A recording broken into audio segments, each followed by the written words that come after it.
जय भीम। नमो उदय दोस्तों, कैसे हैं आप लोग।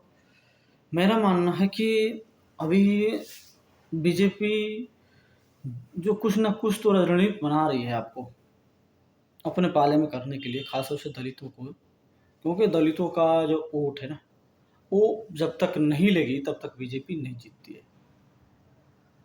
और दलितों में ये नहीं कहते हैं केवल कि जाटो समाज ही है ना, जाटो समाज की मैं तुलना नहीं करता हूँ, बाकी दलितों में जो उपजातियां हैं उनकी भी।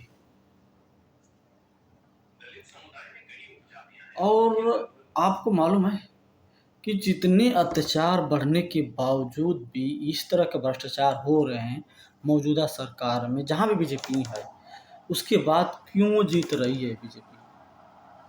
हमें और आपको सवाल करना पड़ेगा और हमें सचेत रहने की ज़रूरत है इनकी प्रोपेगेंडों से। आपको क्या लगता है कि कॉकरोच जो परिंदा पार्टी है क्यों ओपन निकली है, क्यों पनपी, और आज़ाद समाज पार्टी का जो उदय हुआ क्यों हुआ। आपको हमें विचार करना पड़ेगा। आए दिन जो घटनाएं हो रही हैं उसके लिए हम और आप क्या कैसे सुरक्षा और समझ रहे हैं, अपने आप को सुरक्षित समझ रहे हैं अपने देश को। अभी एक जो आर्ट प्रोफेसर, दलित प्रोफेसर हैं, अब कहाँ का मैं पूरा डिटेल्स जानकारी नहीं देख पाया मैं न्यूज़, तो उनको बहुत बुरी तरह से अगवा करके पीट दिया गया है, बहुत ज़्यादा चोट लगी है। जो कि एक बाबा साहेब के, वो एक सोशल वर्कर थे, बाबा साहेब के वो पिक्चर फोटो या बुद्ध जी के फोटो पिक्चर मानवकर साहब के जो आर्ट उनका बहुत सुंदर था, बहुत अच्छे प्रोफेसर हैं, तो उनको पीट दिया गया। क्यों हुआ और क्यों नहीं सरकार, क्यों नहीं वो रिंग रहा है इन सरकारों पे। एक सपा सरकार जब तक आती है और जाती रहेगी, जब भी सपा सरकार आई है ना तो बीजेपी पूर्ण बहुमत से आती है।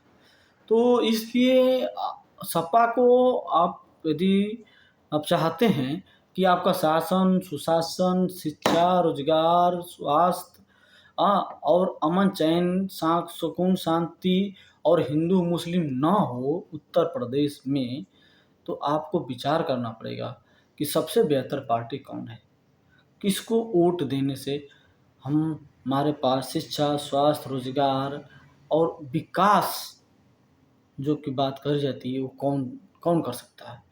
बहन जी की 4 बार की रही शासन काल में जितना भी टाइम मिला है, और पूर्ण बहुमत से जब 2007 में सरकार बनी है, तो जितना काम किया बहन जी ने, उस काम को लीपा पोती करते हुए किसी तरह सपा सरकार ने वो अपने नाम जोड़ा, हटाया, बदलना, करना, बस यही करते रहेगी 5 साल। उसके बाद भी योगी सरकार ने बहन जी के कुछ कामों को अब जाके वो काम कर रही है, जिसमें बहन जी ने उसमें पहले ही उसको मापदंड और रूपरेखा बनाकर तैयार कर लिया था। तो मैं ये सब बार बार बार ये आपको सचेत इसलिए कहना चाहता हूँ कि जो हमारा जो भी हमारा आपका विचारधारा है, आप जिस विचारधारा को मानने के लिए स्वतंत्र हैं, ठीक ना। और आपका वोट देना आप स्वतंत्रता है, हमें ये संविधान हमें अधिकार देता है, लेकिन आपको मैनिपुलेट न कर लिया जाए, ये बहुत मायने रखता है।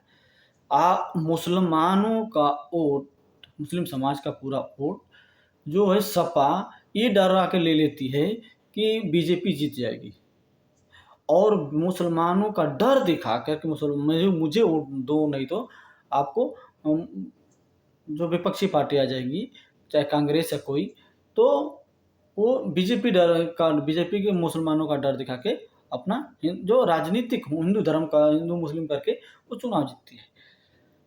आपको क्या लगता है धर्म की राजनीति करके कोई भी पार्टी आपको न्याय और सुरक्षा दे सकेगी? हमें और आपको विचार करना चाहिए। वीडियो बहुत लंबी नहीं डालूंगा, क्योंकि आप लोग वीडियो बहुत ज़्यादा देर तक देखता नहीं है। इसलिए मैं छोटे मैंने अब सोचा है कि अब से 60 वीडियो डाला करेंगे। जय भीम, नमो बुद्धाय दोस्तों। बहुजन समाज पार्टी जिंदाबाद।